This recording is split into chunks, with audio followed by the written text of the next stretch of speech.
Building a fire is extremely important. Being able to build a fire in any situation you're at is even more important. Is one of the things that's going to make or break survival for a person.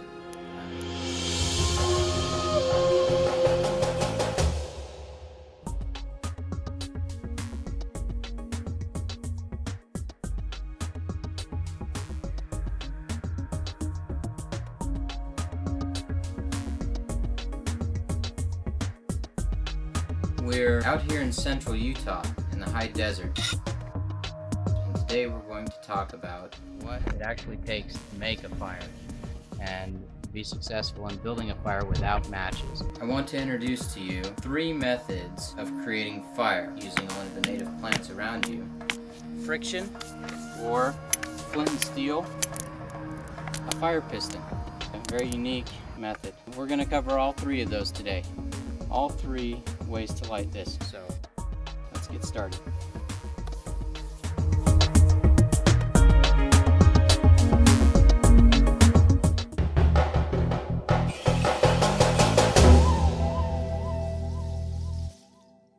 Okay, well, thanks for joining us at Wild Jake's Survival. I'm Jake. First thing you need to know or understand is the fire triangle. The fire triangle is something that's actually taught in Boy Scouts, and that is that it takes 3 things to make a fire. In the fire triangle, you've got fuel, heat, and oxygen. So those 3 things: fuel, heat, and oxygen. Without any one of those elements, you can't have a fire. So if you have heat, you have fuel, but you don't have enough oxygen, you'll get a lot of smoke, but you won't get combustion. If you don't have heat, then obviously you can't get anything hot enough to actually burn.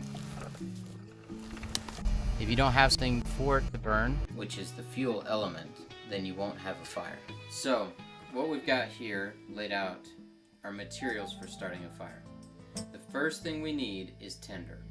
Lots and lots of tinder. And that would be anything like bark from a tree, like this, or small sticks, like this. So anything that's very, very small. Even shavings. Shavings from wood make a really good tinder. The second thing that we have is our kindling. Kindling are sticks that are a little bit bigger in diameter, but yet still very small. The last thing that we have is fuel. Fuel is larger wood. When making a fire, you should never burn anything that's larger than your wrist. And if you do that and use that as a measurement, then your fire will always burn completely down to ash. See, when people burn logs that are bigger than their arms, this is what they leave in a fire. Now that you know the basic principles of fire building, let's get started on building our fire.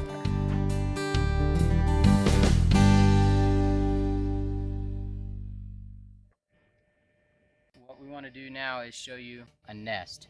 How to turn your tinder into something that will take a flame very readily and quickly. And to do this, we've already got a couple nests made, but I'll show them to you and then make one so that you can see the process. This nest is made from this bark. And what we've done is we've made a circle by tying a knot in this and then taking additional bark and grinding it up to make a very soft, fine powder. By doing that, we take the bark and make it soft enough to catch a spark or to catch an ember and hold it, while we then take our fingertips, pushing around the spark or the ember and blowing it into a flame, igniting all the tinder around it. So it has to be very, very fine in the center to be able to go from that tiny spark or ember all the way into a fire. So let me show you how to prepare a nest, and then we'll show you 3 different ways to light a fire. The first thing we want to do is build a base or a foundation for our nest and something that's going to protect our hands. So we want to take this bark and we're going to spin it around our hand in a loop and then tie it off kind of like we're starting to tie our shoe with just an overhand knot.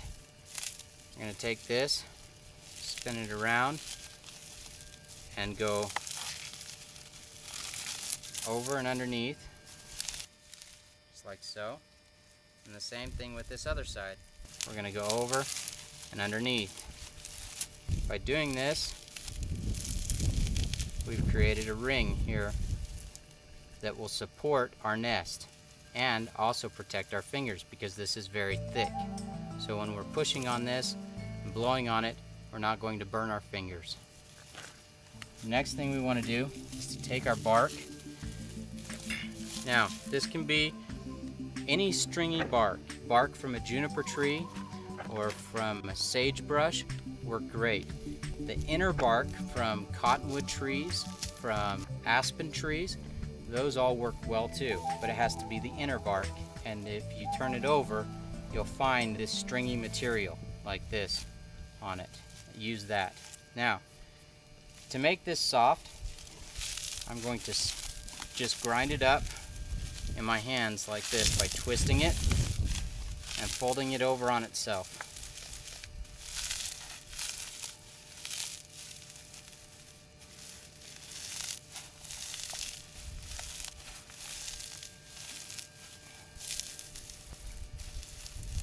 I'm going to do that several times.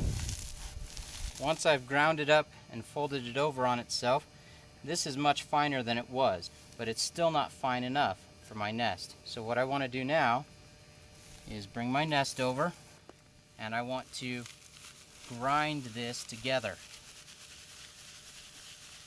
And you see all that's falling out?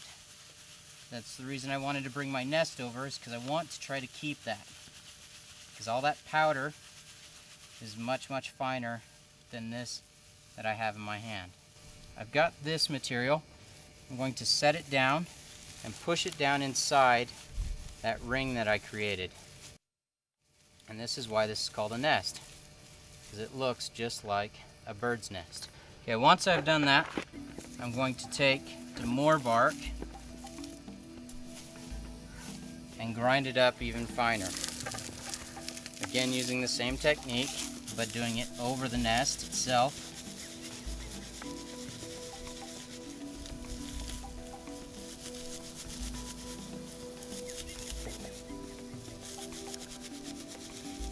So that it catches the material as it's grinding.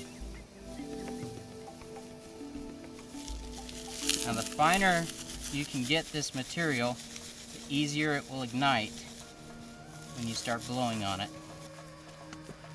One problem that a lot of people have is making their nest too small and not giving their ember enough material to actually hold on to and burn. But one of the big things that you need to do is, if you think your nest is big enough, keep going. Make it larger until it's almost overflowing. Okay, so now I have a nest. It's fairly large, there's a lot of material here, and it's very soft.